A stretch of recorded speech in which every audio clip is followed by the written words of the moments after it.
Hello everyone, Shri IAS academy में आपका स्वागत है। जैसा कि आप जानते हैं कि श्री आईएएस एकेडमी ने आंसर राइटिंग सीरीज की शुरुआत की थी, जिसके अंतर्गत ऑलरेडी हमारे 195 पार्ट आ चुके हैं। ये हमारा पार्ट 196 है। अपने इस 196 में हम देखेंगे कि आपके द्वारा हमारे टेलीग्राम चैनल पर किस प्रकार का प्रश्न भेजा गया, उसे आपने किस तरीके से लिखा और वास्तव में आपको उसे कैसे लिखना चाहिए था। तो चलिए शुरू करते हैं। जैसा कि आप देख रहे हैं, ये प्रश्न आपके द्वारा हमारे टेलीग्राम चैनल पर भेजा गया। तो सबसे पहले हम आपके इस प्रश्न को पढ़ेंगे, फिर आपके उत्तर को पढ़ेंगे और देखेंगे कि वास्तव में आपने इस प्रश्न को कैसे लिखा है और आपको इसे किस तरीके से लिखने की आवश्यकता है या किन किन और बिंदुओं को ऐड करने की आवश्यकता है। क्लियर?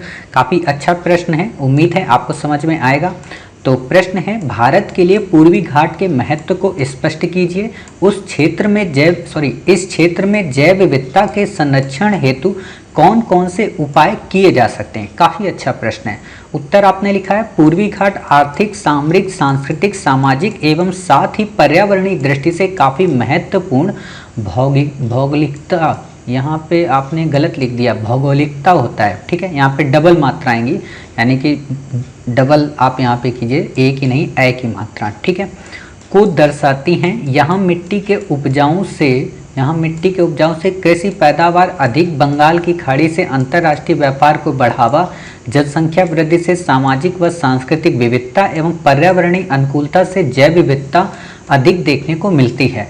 आपने फिर डायग्राम बनाया, काफ़ी अच्छा डायग्राम है। जैव विविधता के देखिए, यहाँ पे जब मैं ये कहता हूँ ना कि काफ़ी अच्छा डायग्राम है, तो ये दिमाग में मत लगाइए। कुछ बच्चों को हंसी आ रही होगी कि साहब ये डायग्राम कहाँ से अच्छा है। तो आप एक बात बताइए, क्या आपको इंडियन मेट्रोलॉजिकल डिपार्टमेंट में जाना है? क्या नहीं जाना है? सिंपल सी बात है। मैप का मतलब इतना होता है कि आपके अंदर चीज़ों को बताने के लिए विजुलाइज फॉर्म मौजूद रहता है। आप डिपेंड नहीं रहते हो कि हाँ वो मैप लेके आओ फिर हम आपको बताते हैं कि किस जगह किस भूमि पे जाके हमें निरीक्षण करना है जब हम कलेक्टर बन जाएंगे। समझ गए?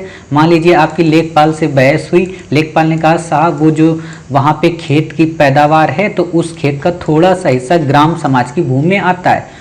अब वहाँ पे आप इमेजिन कर रहे हो, तो आपने तुरंत क्या किया, फटाक से एक पेज लिया, उस पेज में तुरंत लेखपाल से कहा कि देखो माना मैंने ये खेत है। लेखपाल कहेगा हाँ साहब खेत आपने मान लिया। बोला यहाँ से ये चक्रोड गया है रोड, ठीक है, अब यहाँ पे जो हिस्सा है ये उसका है और इतना ग्राम समाज में आता है क्या? तो लेखपाल कहेगा हाँ सर आपने बिल्कुल सही कहा। अच्छा, लेखपाल क्या कहते हैं, ये पूरा डायग्राम नहीं बना सकता उस समय, क्योंकि उसके दिमाग में इतना विजन नहीं होता, ये आपके अंदर होता है। क्यों?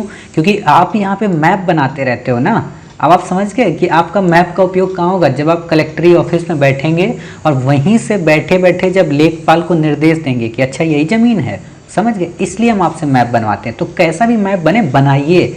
हंसते वो लोग हैं जो मूर्ख होते हैं भाई, उनको एक तो बनाना खुद से आता नहीं है, ठीक है, और जो बनाता है उसके ऊपर हंसते हैं। ऐसा नहीं करना चाहिए। बना रहे हो अच्छी बात है। फिर आपने लिखा है जैव विविधता के संरक्षण हेतु उपाय कौन से हैं। आपने नंबर 1 पॉइंट डाला है, कृषि का इस प्रकार विकास जिससे मिट्टी और प्रजातियों पर नकारात्मक रूप से प्रभाव न पड़े, वनीकरण से पादप प्रजातियों वृद्धि से वायु प्रदूषण से निजात पाया जा सके, फसलों की विविधता से स्थानीय भागीदारी अधिक से अधिक ताकि जैव विविधता के नुकसान से बचा जा सके, इको टूरिज्म से जन जागरूकता में वृद्धि, पर्यावरण के प्रति प्रशासन की भागीदारी से लुप्त होती प्रजातियों का संरक्षण व जैव विविधता को बढ़ावा देना। अतः भारत का पूर्वी घाट जलवायु संरक्षण में अहम भूमिका निभाती है एवं हानिकारक गैसों में कमी लाकर विश्व सम्मेलन में कार्बन क्रेडिट के लिए अपनी उपयोगिता को दर्शाती है। काफ़ी अच्छी लाइन आपने यहाँ पे लिखी है।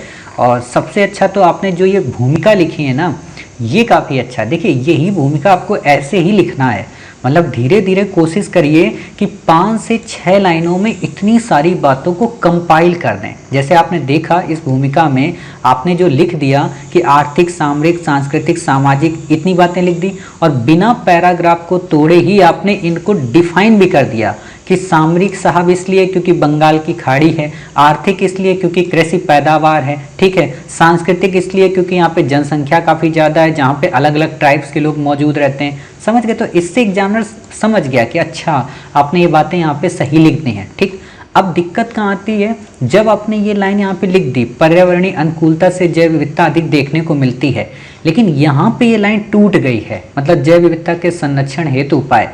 आपको इसको तोड़ना नहीं है, मतलब लिखना यही है, लेकिन यहाँ पे कंजंक्शन का उपयोग कीजिए, संयोजक शब्द का, जो इस टूटे हुए पैरा को इस टूटे हुए पैरा से जोड़ दे। ठीक, तो आप क्या कर सकते हैं यहाँ पे कि पर्यावरणीय अनुकूलता से जैव विविधता अधिक देखने को मिलती है, किंतु हाल के दिनों में, अब ऐसे आप लिखिए, किंतु हाल के दिनों में जैव विविधता के प्रति काफी ज्यादा उदासीनता बरती गई है, जो कि औद्योगिक गतिविधियों, जनसंख्या वृद्धि और बढ़ते जलवायु परिवर्तन के प्रति सजगता को दर्शाता है। ठीक है, इस चीज को आप दर्शा देंगे कि कैसे जलवायु परिवर्तन के रूप में ये सारे एलिमेंट्स काम आ रहा है। हालांकि सरकार ने हाल ही में जैव विविधता के संरक्षण हेतु कई उपाय किए हैं, उसमें चाहे वन संपदा योजना हो, चाहे आजीविका ग्रामीण एक्सप्रेस हो, चाहे ट्राइफेड को उनके जो वनों के उपज है उससे रिलेटेड उनको एक तरीके का पेटेंट दिलाना हो, टूरिज्म सर्किट का निर्माण हो, है ना। आप यहाँ पे ये बता देंगे, सरकार का आपने बता दिया, कमियां बता दी,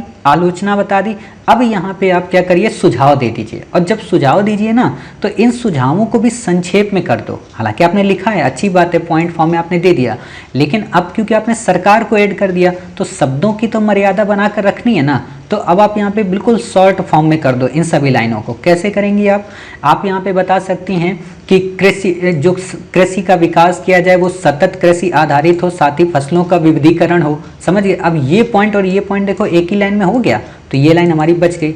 अब ये बचा वनीकरण से पादप प्रजातियां, इसको कैसे करना है, नई नई पादप प्रजातियों को वहां पे उपज बढ़ानी चाहिए, साथ ही जो हमारी पादप प्रजातियां वो पर्यावरणीय अनुकूल हो, ताकि स्थानीय भागीदारी अधिक से अधिक हो सके। ठीक, अब आप देखिए हमने इन दो पॉइंट को एक साथ मिक्स कर दिया, यानी कि 4 पॉइंट हमारे 2 में चले गए। ठीक, अब बात आती है इको टूरिज्म, इसको रोक के रखो, इसको टच नहीं करना है। क्यों नहीं टच करना, अभी हम बताते हैं। और न प्रशासन को टच करना है, उपयुक्त बातों से स्पष्ट है। अब यहाँ पे ये दोनों खत्म कर दो। ठीक है, इन दोनों लाइनों को कहाँ लिखना है अभी हम बताते हैं। अब आप यहाँ जा सके के बाद नीचे लिखो कि उपयुक्त सुझावों से स्पष्ट है कि अगर सरकार और प्रशासन मिलकर इस चीज को प्रमोट करेंगे तो न केवल वहाँ पे जैव विविधता का संरक्षण होगा, बल्कि इको टूरिज्म में भी बढ़ोतरी होगी, और साथ ही भारत पेरिस क्लाइमेट समिट में किए गए उन 17 सस्टेनेबल डेवलपमेंट गोल्स में भी अपनी भूमिका का निर्वहन कर सकेगा, जिसके साथ ही भारत को कार्बन क्रेडिट के रूप में कई प्रकार का रेवेन्यू भी प्राप्त हो सकता है। अतः भारत सरकार को इस बात पर संजीदगी से काम करना चाहिए। अब आप देखो, इको टूरिज्म भी मैंने मिला दिया, प्रशासन भी मिला दिया, आपका कार्बन क्रेडिट भी मिला दिया, और साथ ही पेरिस क्लाइमेट मिला दिया। इससे क्या होगा कि एग्जामिनर ने जब आपका उत्तर देखा तो जानते हो उसको ये फील हो जाएगा कि अच्छा अभी तो इको टूरिज्म हमने सुना था, अच्छा अभी हमने ये सुना था पेरिस क्लाइमेट, यानी कि उसको ये फील होगा कि वो जो देख रहा है वही आपने दिखा दिया उसे। और एक बात बताइए, सपोज कीजिए कि अगर वो एग्जामिनर कभी कोणार्क मंदिर घूम कर आया हो, सपोज कीजिए कि अगर वो जो पर्सन है कभी उस टूरिज्म के सर्किट में घूम के आया हो, कभी उसने ट्राइफेड से कोई सामान मंगाया हो, समझ रहे हो। आपको पता होना चाहिए ट्राइफेड एक ऑनलाइन पोर्टल भी बन गया है और अमेजन के साथ उसने कॉपरेट भी कर लिया है, तो ये चीज़ें पता होनी चाहिए। तो इससे एग्जाम देखो होता है क्या है ना, जब हम किसी के आंतरिक भावना को टच कर लेते हैं ना, तो उसके दिल को हम जीत लेते हैं। मतलब जैसा वो चाहे उसी के अनुकूल फिर हम उसको चला सकते हैं। आपको एग्जामिनर के दिल को जीतना है, और एक बार अगर आपने अपने उत्तर से एग्जामिनर के दिल को जीत लिया, तो एक उत्तर में अगर आपने जीत लिया तो यकीन मानिए 19 उत्तर में आपको 2 नंबर अन्य नंबरों की अपेक्षा एक्स्ट्रा दे देगा, और वही आपको करना है। और यही हम आपको सिखाते हैं कि करंट से उसको ऐड कर दो। और जब आपने करंट से ऐड कर दिया, इतनी बातें आपने लिख दी, छोटे से उत्तर में इतनी सारी डाइवर्सिटी आपने बता दी, ठीक है, आपको लगता है कि कोई एक सामान्य अभ्यर्थी या कोचिंग संस्थान में पढ़ने वाला अभ्यर्थी या टेस्ट सीरीज लगाने वाला अभ्यर्थी इतना डाइवर्स थिंक कर पाया होगा? नहीं कर पाया होगा। समझ गए? तो ये चीज़ें आपको ध्यान रखनी है। इतनी बातें आप समझ गए। उम्मीद है आपको ये उत्तर समझ में आ गया होगा, साथ ही ये पता चला होगा कि वास्तव में हमें इस उत्तर में और कौन कौन से बिंदुओं को ऐड करना है। और एक काम और करिएगा, जो शब्दावलियां हम आपको बोलते हैं ना, या जब भी आप जो शब्दावलियां लिखा करें, मान लीजिए आप भौगोलिकता लिख रही हैं, तो पहले से ही पता चल जाता है कि अच्छा ये जो हम भौगोलिकता लिख रहे हैं ना, ये हमारा सही नहीं है। तो आप फटाक से गूगल सर्च कर लिया करें तुरंत कि भौगोलिकता कैसे लिखा जाता है। ठीक है, आप इंग्लिश में भी टाइप करेंगी ना, या फिर आप उसमें एक काम करें कि जो गूगल में वॉइस वाला सिस्टम होता है ना, उस पर वॉइस करके बोल दिया करें भौगोलिकता। उसमें आता है ना कि हे गूगल भौगोलिकता, तो बता देगी तुरंत कि अच्छा भौगोलिकता को आपको ऐसे लिखना है। जो भी वर्ड आपको कठिन लगे, जैसे भौगोलिकता का भी लग सकता है, सामरिक लग सकता है, ठीक है, तो इन वर्डों को आप सुधार लीजिएगा। अंतर्राष्ट्रीय लग सकता है, जैसे अनुकूलता, अनु में इधर एक मात्रा आएगी छोटे ऊ की और का में बड़े ऊ की मात्रा आएगी। तो ये वर्ड आप धीरे धीरे जब सुधार लेंगी, और एक काम की और करिए कि जो वर्ड आपको ऐसे मिला करें ना, सभी बच्चे जिनकी हिंदी उतनी अच्छी नहीं है, तो एक काम किया करिए कि जो वर्ड आपको कठिन लगते हैं ना, जैसे मैंने बचपन में मेरे से क्लास के बच्चे हमेशा एक वर्ड बहुत लिखवाते थे, आशीर्वाद, है ना। क्यों लिखवाते थे आपको अच्छे से पता है, क्योंकि आशीर्वाद में क्या होता है कि कई बार इसमें रा उड़ती है तो कई बार इसमें वाह में उड़ती है, जबकि सही क्या है, वाह वाला। तो ऐसे जब वर्ड आपको मिलते हैं तो आप अपने डेस्कटॉप पे, अपने किचन पे, अपने वॉशरूम में इन 5-5 वर्डों का एक गुच्छा बना के टांग दिया करें, मतलब एक पेज में लिख के उनको टांग दिया करें। तो रोज जब देखेंगे तो सीख जाएंगे कि अच्छा अनुकूलता में ऐसे लिखना होता है ना। तो यही चीज़ें करना है। देखो जो चीज़ अभी नहीं आती है उसको हम अभ्यास से सीख सकते हैं, लेकिन इसका मतलब ये नहीं कि हमें आती ही नहीं और हमें सीखना भी नहीं है, ठीक। और ये आपने अच्छा काम किया, पॉइंट में फॉर्म में आपने लिखा, लेकिन अब एक काम और कीजिए कि जब आप ये पॉइंट लिखती हैं ना, तो इन पॉइंट को यहाँ पे मत लिखा करिए, इनको यहाँ पे लिखा करिए। 1 2 3 4 ही पॉइंट मैंने आपको बताए थे। अब सोचो आपने अगर 4 पॉइंट यहाँ पे लिखे बीच में, तो क्या हुआ, इतना स्पेस बच गया, तो डेकोरेट हो जाता है आंसर आपका काफ़ी अच्छा, ठीक है, डेकोरेशन आ जाता है। और एक और आपको काम बताऊं, वो आपको क्या करना है कि जब भी आप अपना आंसर जैसे शुरू कर रही हैं यहाँ पे, जैसे आपने यहाँ से आंसर शुरू किया ना, तो आप यहाँ से आंसर शुरू करें। आपके ये वर्ड ठीक है, 5 से 6 वर्ड ही होने चाहिए, और थोड़ा इन शब्दों को और छोटा करें, क्योंकि शब्द छोटा होंगे, गोल होंगे, तो आप स्पीड में लिख सकती हैं, ठीक। तो आपने मान लीजिए इन शब्दों को यहाँ पे 5-6 लिख दिया, यहाँ तक ऐसे करके लिख दिया। मान लीजिए 3 लाइन का आपका पूरा पैसेज है और यहाँ पे आपका पैसेज खत्म हो गया, ठीक। तो अब आप क्या करिए, अगला जो पैराग्राफ शुरू करिए ना, वो यहाँ से शुरू करिए, मतलब इस लाइन से इस लाइन को मैच करके रखिए, ऐसे ऐसे करके, ठीक। और जब आपने अगला शुरू कर लिया, सपोज कीजिए कि ये वाला पैरा लास्ट में समाप्त हुआ जाके कहाँ, यहाँ पे, तो उसके बाद जो अगला शुरू करें तो वो यहाँ से शुरू करें, यानी कि ये लाइन बिल्कुल इक्वल रहे। तो इससे जानती क्या होगा, इससे एक बिल्कुल दिशा में ऐसा लगे जैसे टाइप करके लिखा गया है और एक ही सीध में होंगे सब के सब। तो एग्जामिनर को लगेगा कि आपने उत्तर को डिसिप्लिन में लिख दिया, और इससे आपके अंदर के व्यक्तित्व का डिसिप्लिन वाला गुण सामने आ जाएगा।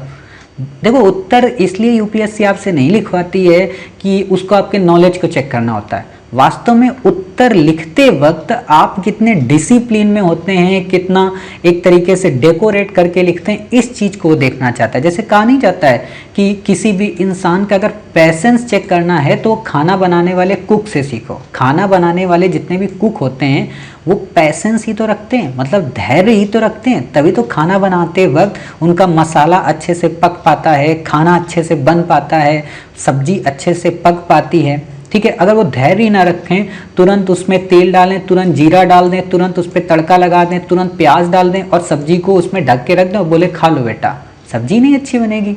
जितना वो धीरे धीरे और जितना उसमें इनोवेट करते रहते हैं, नए नए मसाले डालते हैं, और जब मसाला डाल भी दिया और सब्जी बन भी गई तो लास्ट में जाते जाते क्या करते हैं, ऊपर बारीक धनिया काट के डाल देते हैं, और वो बारीक धनिया है आपका निष्कर्ष। समझ गए, मतलब अगर सब्जी किसी ने टेस्ट भी ना की हो तो देख के ही कहते अरे वाह सब्जी तो बड़ी अच्छी बनी है, वही आपको करना है। समझ गए, उम्मीद है आपको ये बातें समझ में आ गई होंगी और आगे से आप इन बातों का ध्यान रखेंगी ताकि आपका उत्तर और बेहतर हो सके। और यहाँ पे एक काम और किया करिए, जब भी आप ऐसा मैप बनाती है ना, पूर्वी घाट आपने जैसे यहाँ बता दिया, ठीक, तो आप यहाँ पे एक काम और लिखा करिए, जो भी हो यहाँ पे इंडिया डाल दिया करिए, ठीक है, बड़ा बड़ा ऐसे करें। आप सोचिए सर जब मैप तो इंडिया का बनाए तो इंडिया डालने से क्या फ़ायदा, डाल दीजिए, इससे क्या होता है एक पॉजिटिव इम्पैक्ट पड़ता है एग्जामिनर पे कि अच्छा बच्चा मतलब छोटी छोटी गलतियां कर नहीं रहा है, ठीक है। तो उम्मीद है आपको ये सारी समझ में आ गई होंगी बातें। मिलते हैं आप ही के द्वारा भेजे गए एक नए प्रश्न के साथ, तब तक अपना ख्याल रखिए और स्वस्थ रहिए।